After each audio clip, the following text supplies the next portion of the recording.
The forest was quiet, but not empty. Mist curled between the twisted trees, hiding shapes and shadows that moved with silent grace. Alara walked carefully, her cloak pulled tight around her shoulders, her heart beating in time with each cautious step. She had come seeking knowledge, old texts hidden in the ruins of an abandoned temple, but something about this night felt wrong. A sudden rustle of leaves made her freeze. Her hand tightened around the satchel of scrolls she had gathered. Something was coming, something not entirely human. "You shouldn't be here," a voice said, low and smooth, carrying a hint of danger. Alara spun toward the sound. But the forest was dark, and she could see nothing. Her mind raced. "Who's there?" she demanded. Though her voice trembled, from the shadows, a figure stepped forward, tall and commanding. His skin was pale, almost luminous under the moonlight, and his eyes glimmered like shards of black glass. He wore a dark cloak that flowed like liquid night, and his presence seemed to press against the very air around her. "I am Kale," he said, "and you are far from safe." Alara's pulse quickened. She had heard whispers of him, the Vampire King, ruler of the northern lands, feared and admired by all. They said he was cruel, immortal, and untouchable. And now, here he was, standing before her, like a shadow given shape. I am just a scholar," she said, trying to steady her voice. "I mean no harm." Kale's gaze studied her, sharp and unyielding. "Yet harm finds you," he said. "There are those who hunt you, and they do not care for your knowledge." Alara's stomach twisted. How did he know? She had taken precautions, hidden her movements. But clearly, her efforts had not been enough. Before she could ask, a figure burst through the trees, masked and moving with deadly precision. The forest seemed to shiver with the threat. Alara froze, panic rising. But Kale was faster. In a blur of movement, he intercepted the attacker. His strength, unlike anything she had ever seen. The masked figure fell, and Kale's eyes returned to her. "You are in danger," he whispered, his voice now soft but urgent, brushing against her ear. "Pretend I am your husband." Alara blinked, confusion clouding her fear. "Your husband?" He gave a faint, grim smile. "Do as I say. Trust me. Only that way will you survive tonight." Her mind spun. Pretend? With him? She didn't understand, but there was no time to question. She nodded, trembling.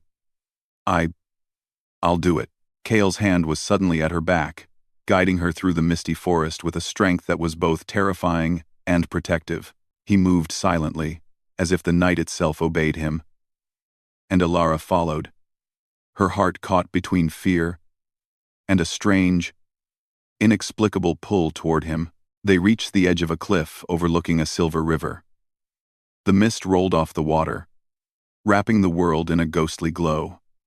Kale stopped, letting her breathe, letting her understand the danger that surrounded them. "They will not stop," he said. "They want you dead. And yet, you are here, alive, because of me." Alara swallowed, her voice barely a whisper. "Why are you helping me?" Quote, Kale's gaze softened, but only slightly. "Because even in darkness, I recognize strength. And you have it, though you do not yet see it." The words made her shiver not from fear, but from something deeper. A pull she could not explain. She had read of vampires, of kings who ruled with iron and shadow. Yet this one was different, not entirely cruel, not entirely merciless. There was pain behind his eyes, centuries of it, and something fragile, almost human. Suddenly, a rustling sound rose behind them. Kale's body stiffened. He turned, and Alara realized how small and vulnerable she truly was. In an instant, Kale's voice was in her ear, low and commanding. "Now, remember what I said," he whispered. "Pretend I am your husband. Fear is your ally. But your courage will be your shield." Before she could respond, shadows moved faster than the eye could see, emerging from the mist like living darkness. The assassins had not given up. Elara froze, her body rooted in fear. But Kale's hand gripped hers. His touch was cold, yet it steadied her. "Follow me," he said, pulling her into a narrow path between jagged rocks. "Do not hesitate. Do not falter." They ran together, the mist swirling around them, the assassins close behind. Every sound was amplified: the snap of a twig, the rush of wind, the quiet panic of her own heart. But Kale moved like a shadow, effortless and precise, guiding her, protecting her. Eventually, they reached the ruins of the temple she had been searching for, its broken pillars rising like the bones of some ancient creature. Here, she thought, they might find refuge. But even as she glanced around, Kale's eyes were alert, scanning the darkness. "They know where we are," he said, "and soon they will come for you again." Elara's chest tightened. "Why me?" she asked. "Why not leave me?" Kale's expression darkened, and for a moment, his centuries of loneliness shone through. "Because you are alive, and because for the first time in hundreds of years, someone's life matters to me. Not for power, not for duty, but because I choose it." Elara's heart pounded. She had never known anyone who spoke like that, who saw her not as prey or pawn, but as someone worth saving. And yet, the danger was still real, pressing closer with every heartbeat. Suddenly, a shadow leapt from the ruins, and the masked figure appeared once more. Faster, more determined. Kale intercepted again. But this time, he did not strike with the same ease.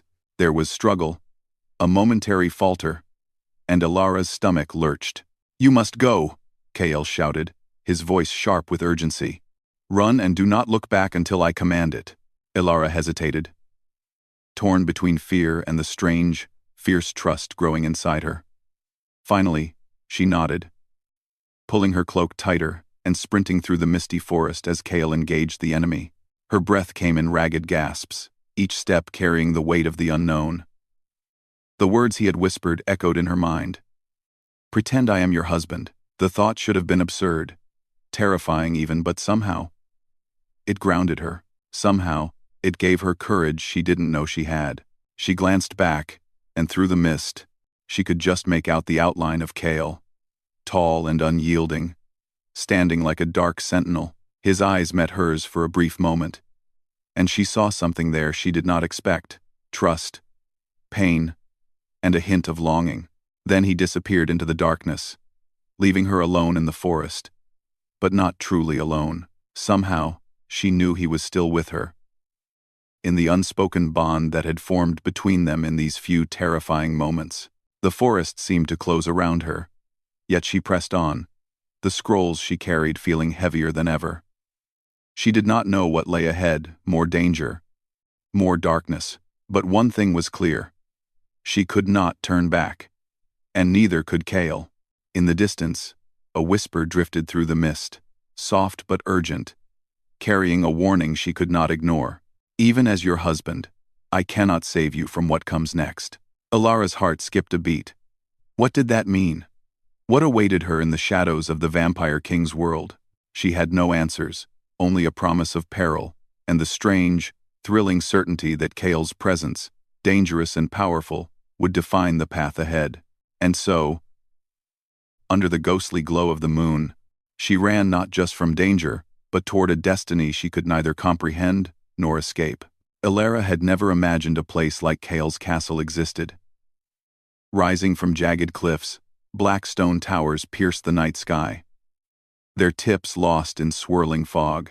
The gates loomed before her, immense, and carved with runes that pulsed faintly with silver light. Guards, pale and silent, watched her approach, their eyes like polished obsidian. Every step she took echoed against the cold stone, a rhythm of both fear and awe. Kale walked beside her, tall and commanding, yet unhurried. His presence was constant, shadowing her, a silent protection that both comforted and unnerved her. He did not speak unless necessary, but when he did, his words carried weight that silenced even the whispers of the castle walls. "This way," he said at last, guiding her through a hidden archway that led to the inner chambers. "Here, you will be safe for now. But safety is relative in this place." Elara glanced around. The hallways twisted like the veins of some colossal creature. Candles flickered in sconces, casting long, trembling shadows that seemed alive. Portraits of vampire kings and queens lined the walls, their eyes glittering with life in the candlelight. A chill ran down her spine. I don't understand," she said, her voice trembling. "Why am I here? Why pretend you are my husband?" Kale's gaze softened slightly, a flicker of something unguarded behind the piercing darkness of his eyes. "Because the world outside these walls is cruel. Because the court is filled with treachery. And because someone will try to use you to destroy me." Elara's stomach tightened. The words made her pulse quicken not only with fear, but with an unfamiliar sense of significance. Someone needed her? Someone trusted her? Even if that someone was a vampire king, feared and untouchable, it was enough to make her feel alive in a way she had never known. As they moved deeper into the castle, Kyle led her to a room filled with old texts, maps, and artifacts, a sanctuary of knowledge.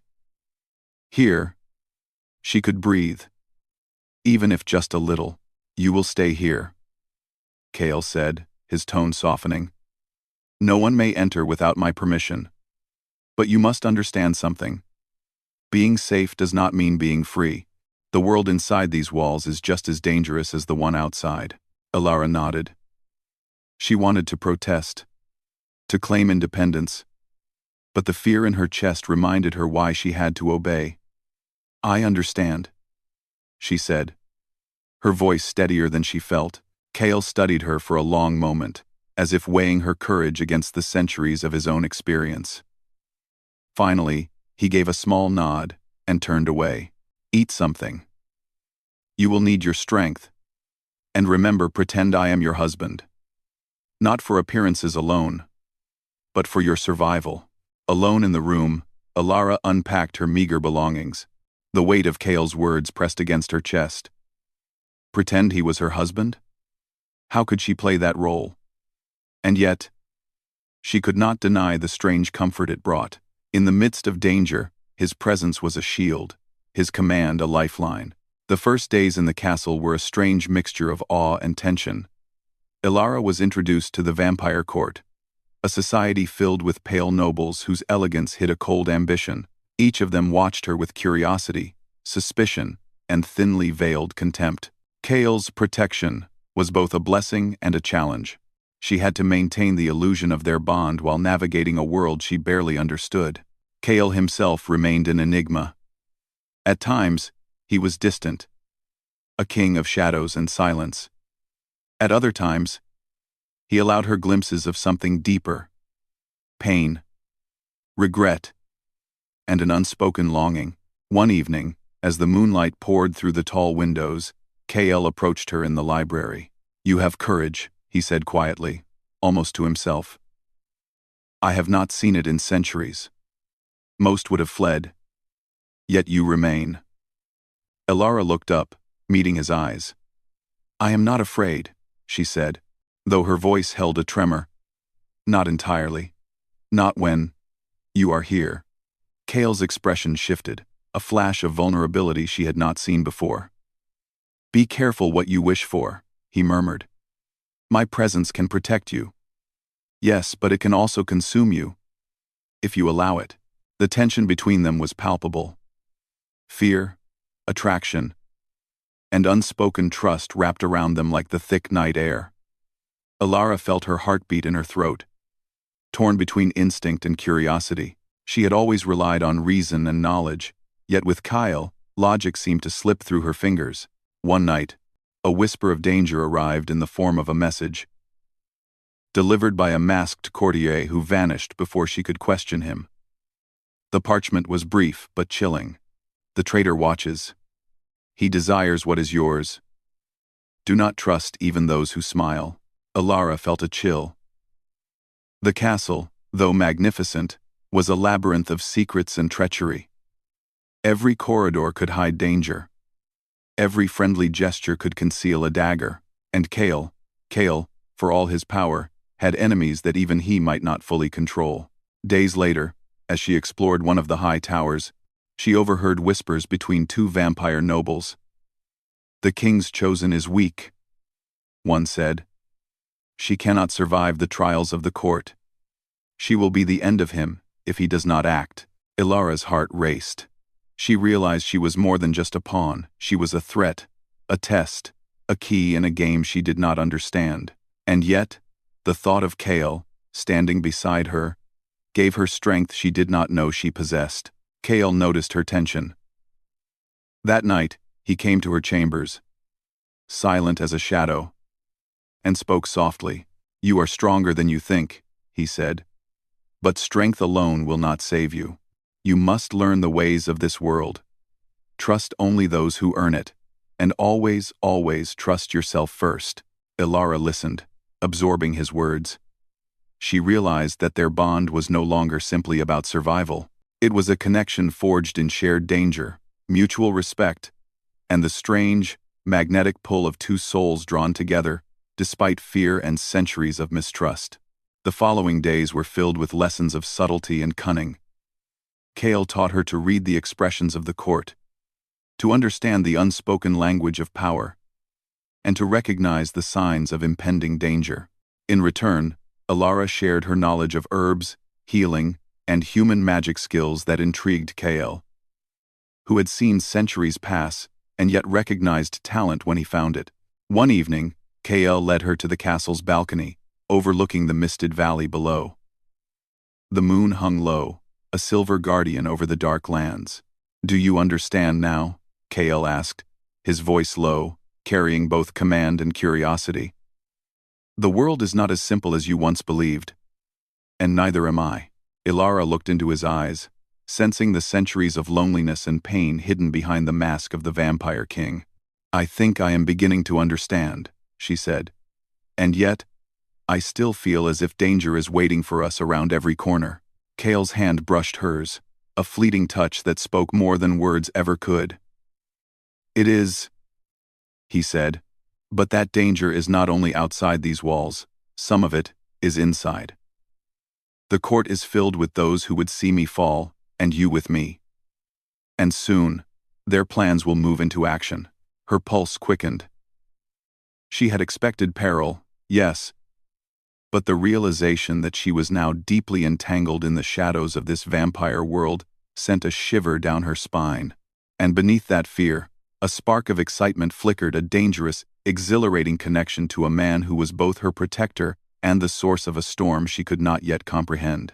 The night deepened, and Kale's eyes lingered on her with a weight that was both command and unspoken longing. "Remember," he whispered, almost reverently, "you are not alone in this. And yet, some threats cannot be faced together. You must prepare yourself for what is to come." Ilara's breath caught. She understood now that survival would require more than courage or intelligence. It would require trust, a bond with Kale that was dangerous, fragile, and infinitely complicated. And yet, despite every warning, every shadow that whispered against her, she felt an unshakable certainty. She could not and would not turn away. Just as the first hint of dawn touched the towers with silver light, a distant scream shattered the quiet, echoing through the halls. Ilara's heart leapt. Kale stiffened beside her, his expression unreadable. "The traitor has moved," he said, his voice a mix of command and warning. "And now, you must truly pretend I am your husband. For what comes next may change everything." "Those for more furs." Ilara clutched his hand, the strange, thrilling warmth of connection spreading through her. The court, the castle, the danger, it all awaited her. And for the first time, she realized that survival was not merely about fleeing, it was about standing, fighting, and embracing the bond that might save her, or destroy them both. The castle felt heavier now, as if the walls themselves held their breath. Shadows clung to every corner, and whispers floated through corridors that had once seemed empty.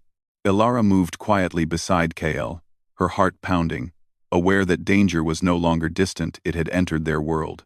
They descended into the castle's hidden catacombs, a labyrinth beneath the black stone fortress. Ancient runes glowed faintly along the walls, illuminating the way with a ghostly silver light. The air smelled of earth, old stone, and something faintly metallic. It was a place where centuries of power and secrecy were etched into every surface. A silent reminder of the weight Kael carried. "Why are we here?" Ilara asked, her voice barely more than a whisper. Kael did not answer immediately. He paused in front of a massive iron door, its surface engraved with symbols that pulsed faintly like a heartbeat. "Because," he finally said, "the truth cannot remain hidden forever. You need to understand what I am, and what binds me." Ilara felt a chill. She had sensed Kael's power, but the intensity here was unlike anything she had imagined.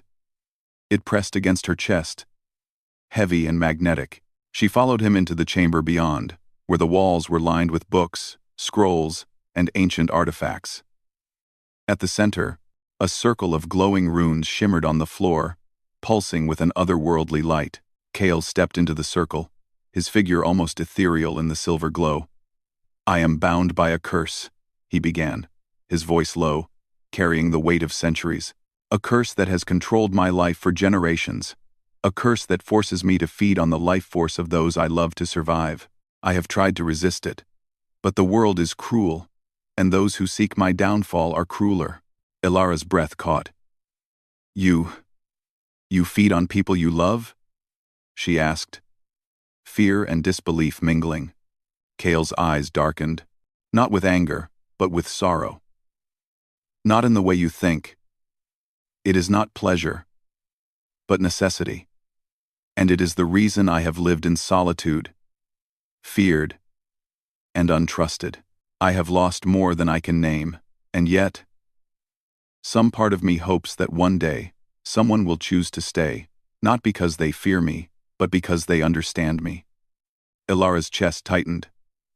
The man before her, who seemed immortal and invincible, was also haunted by loneliness and pain she could almost touch. Despite the danger, despite the darkness surrounding him, she felt a deep pull toward him, an empathy she could not explain. "You?" Kael asked, his voice softer now, almost a whisper. "You could leave, and it would be safer. You could escape the shadows and live your life. But you stay." Ilara looked into his eyes, seeing centuries of regret, fear, and longing reflected there. "Because I don't want to leave," she admitted. "Not when I know that someone needs me here. Not when I care about you." Kael's expression shifted, a fleeting glimpse of vulnerability passing over his face. "Care is dangerous," he said, "especially in my world." The catacombs seemed to tighten around them, as if the walls themselves were listening. Kael led her deeper, toward a chamber filled with scrolls detailing the curse, its origins, and the rival vampire lord who had orchestrated it centuries ago. Ilara read quickly, absorbing the knowledge. The curse was tied to Kael's bloodline, a cruel magic that strengthened with each betrayal, each loss. It was designed to isolate him, to make him a weapon and a prisoner at once. Ilara's mind raced. She realized that survival in this world would require more than courage or intelligence. It would require understanding, strategy, and a bond with Kael that was both delicate and unbreakable. Suddenly, a noise echoed through the catacombs' footsteps, deliberate and careful. Ilara's heart leapt. She looked to Kael, whose body tensed, his senses alert. "They are coming," he said, his voice a low growl. "The rival lord knows where we are. You must stay close to me, no matter what happens." Ilara nodded, gripping his hand. The connection between them had deepened in the hours spent in the catacombs, in the shared knowledge and trust. She could feel his strength, his power, and the pull of centuries of loneliness trying to break through the walls he had built around himself. The footsteps grew louder, echoing through the stone halls. Shadows twisted along the walls, and then they appeared, a group of masked figures, moving with deadly precision. The rival vampire lord had sent his agents, and they would stop at nothing. Kale stepped in front of Elara, his figure a shield of shadow and power. "Go," he ordered.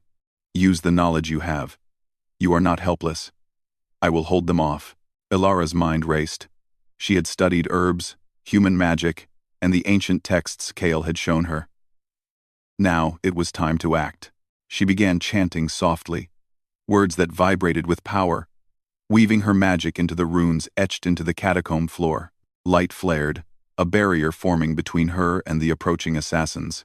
Kale moved with lethal precision, striking with speed and strength that defied human comprehension. But even as he fought, his eyes kept flicking to her, silently communicating trust, fear, and an unspoken plea. Survive. The battle was brief but intense. Shadows clashed with silver light, magic and strength intertwining in a deadly dance. Elara felt the rush of fear, exhilaration, and something more, an undeniable connection to Kale, forged in shared danger. Finally, the masked figures retreated, driven back by a combination of Kale's power and Elara's magic. The silence that followed was almost deafening. Kale turned to her, breathing heavily, his dark eyes meeting hers. You saved yourself," he said, awe and disbelief mingling in his voice. "And yet, you also saved me." Elara's heart pounded, not from fear, but from something deeper. She realized that in this dangerous world, survival was not about fleeing or hiding. It was about understanding, courage, and trust. Trust that had to be earned, given, and sometimes risked beyond reason. "You could have left," she said, her voice trembling. "You didn't ask me to stay. You only asked me to pretend." Kale stepped closer. The distance between them, charged with centuries of longing and danger. "Pretend?" he murmured, almost to himself. "No. You are here because you chose to be.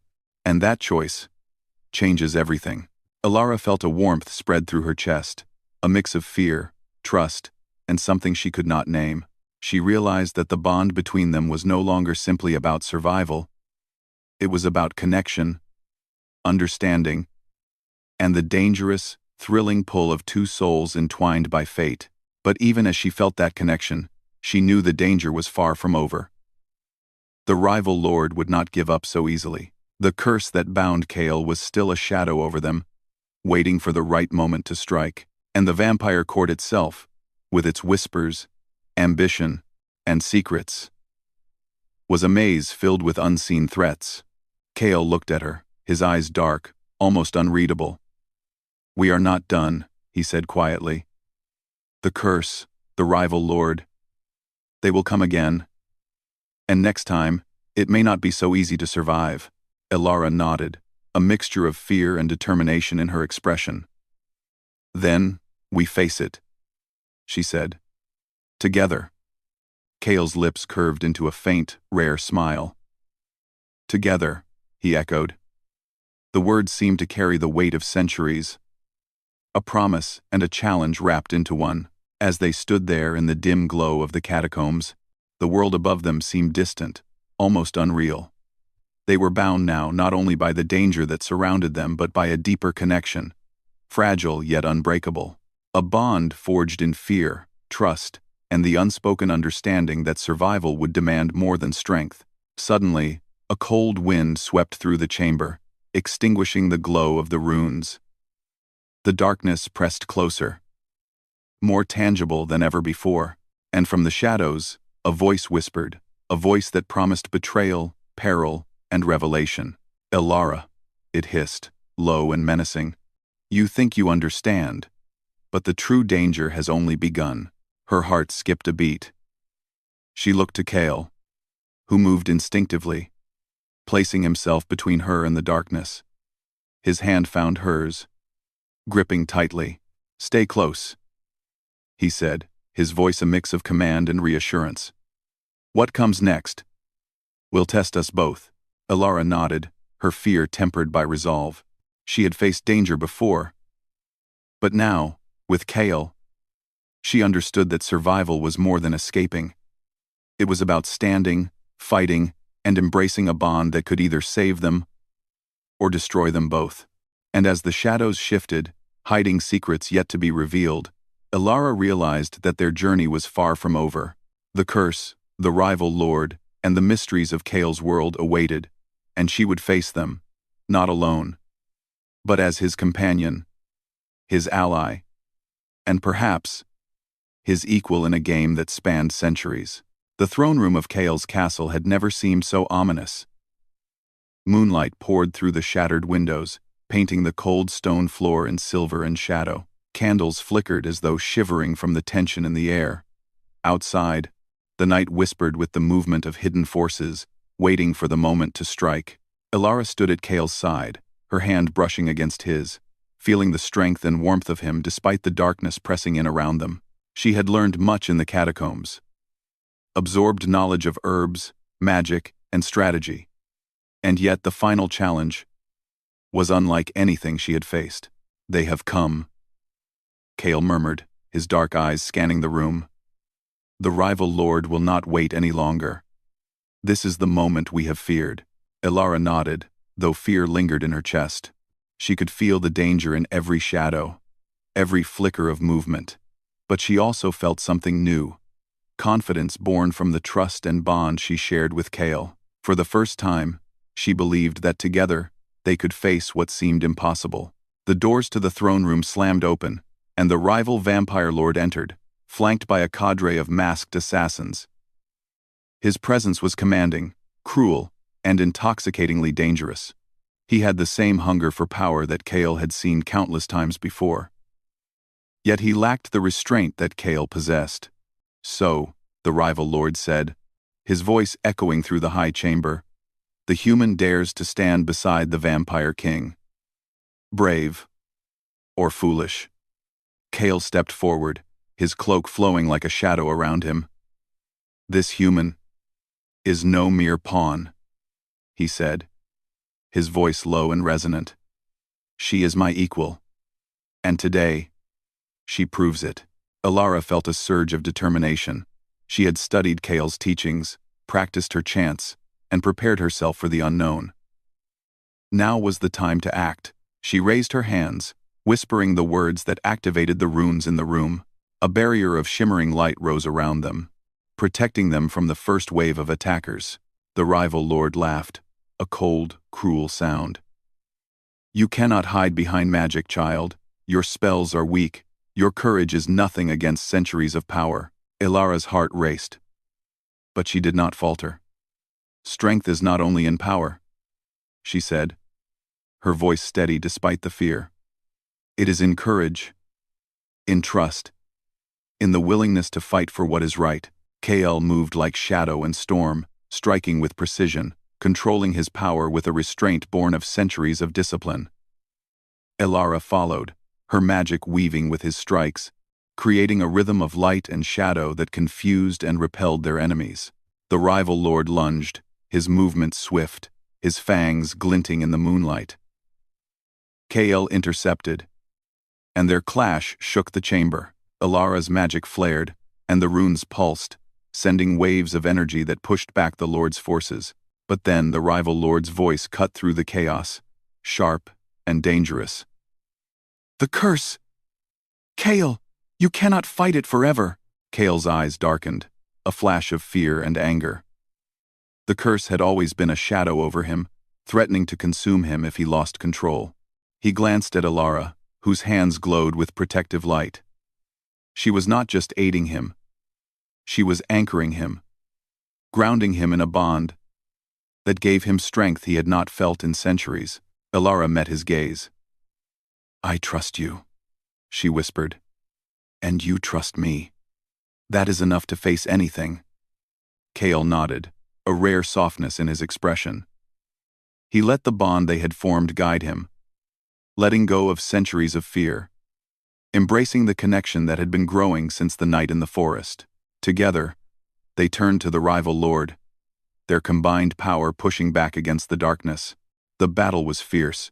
Shadows clashed with light, steel met magic, and the air itself seemed to tremble under the force of their struggle. Alara felt her strength waver, but Kale's presence reminded her of the courage she had found in herself.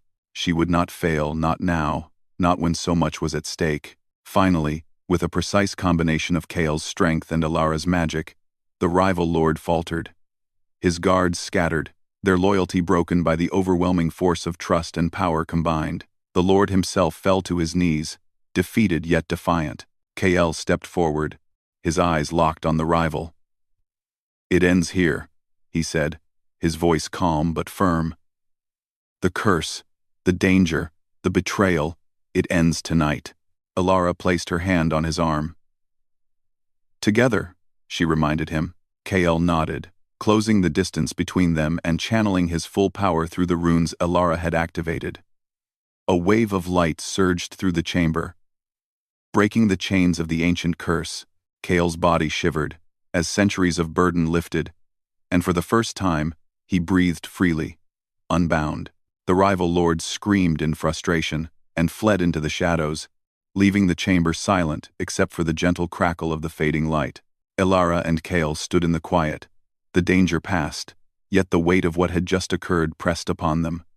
He turned to her, his dark eyes softening. You have changed everything," he said. "Not only for me, but for this world, for my people, for myself." Alara's hands trembled slightly as she looked up at him. "I only did what I had to do," she said. "And I stayed because I trusted you. Because I believed in us." Kale stepped closer, the distance between them charged with centuries of longing, sorrow, and now hope. "I have waited centuries for someone to choose me willingly," he murmured, his voice low, almost reverent. "And now, I finally understand what it means to be human, to truly live, to care, and to trust." Alara felt a warmth spread through her chest. In that moment, all the fear, the danger, and the darkness seemed distant. There was only Kale, only the bond they had forged, and the promise of a future they could shape together. The castle itself seemed to respond, the shadows retreating, the walls no longer oppressive. Even the night outside appeared calmer, as if the world had acknowledged the victory, the change, and the redemption that had been achieved. Kale reached out, brushing a strand of hair from her face. "You stayed, and you believed. That is more than I have ever received, and it is more than I deserve." Alara smiled softly. "And yet, you protected me. You trusted me. You gave me a choice, and we survived." He drew her closer, the centuries of loneliness, fear, and sorrow melting in the warmth of their shared presence. For a moment, time seemed suspended, the world narrowing to just the two of them. "I was cursed to live in shadows," Kale whispered, "to fear love, to fear trust, to fear loss. But now I see that even shadows can be broken. Even darkness can hold light, if one has the courage to step into it." Alara's hand rested against his chest, feeling the steady beat of life, the pulse of someone who had endured centuries, yet had finally found hope. "And we will face whatever comes next," she said. Together, Kale's lips curved into a rare, gentle smile, and for the first time in centuries, he allowed himself to believe in something beyond power, beyond fear, beyond the weight of the past. "Together," he echoed, and the word resonated with the promise of new beginnings. Outside the castle, the night was still, the fog curling gently around the towers. Inside, Kale and Alara stood on the highest balcony, looking out over the lands they now held not just by rule, but by choice and trust. Danger would always exist, but for the first time, it seemed conquerable. Not through fear or force alone, but through courage, trust, and the bond between two souls willing to face the shadows together. Ilara leaned into Kale, feeling the steady strength of him beneath her, and whispered softly, "What now?" Kale wrapped an arm around her, his dark cloak flowing in the moonlight. "Now," he said, "we live, not as king and scholar, not as vampire and human, but as equals, and as something more. Something neither of us expected, but both of us needed." The wind carried his words through the towers, and for the first time, Ilara felt a sense of peace. Fragile, but undeniable. The castle, the court, and the world beyond were still dangerous, but they had survived. They had grown stronger, and they had each other. Kale whispered once more, close to her ear, his voice carrying centuries of emotion, longing, and hope. "I have waited a lifetime for someone like you. And now, I will never let you go." Ilara's heart swelled, and in that moment, the darkness seemed to fade, leaving only the light they had created together. A light born of trust, courage, and love forged in the shadows of a world that had tried to break them. And so, under the silver glow of the moon, the vampire king and the human scholar stood together, bound not by fear or duty, but by choice, redemption, and the promise of a future neither could have imagined alone.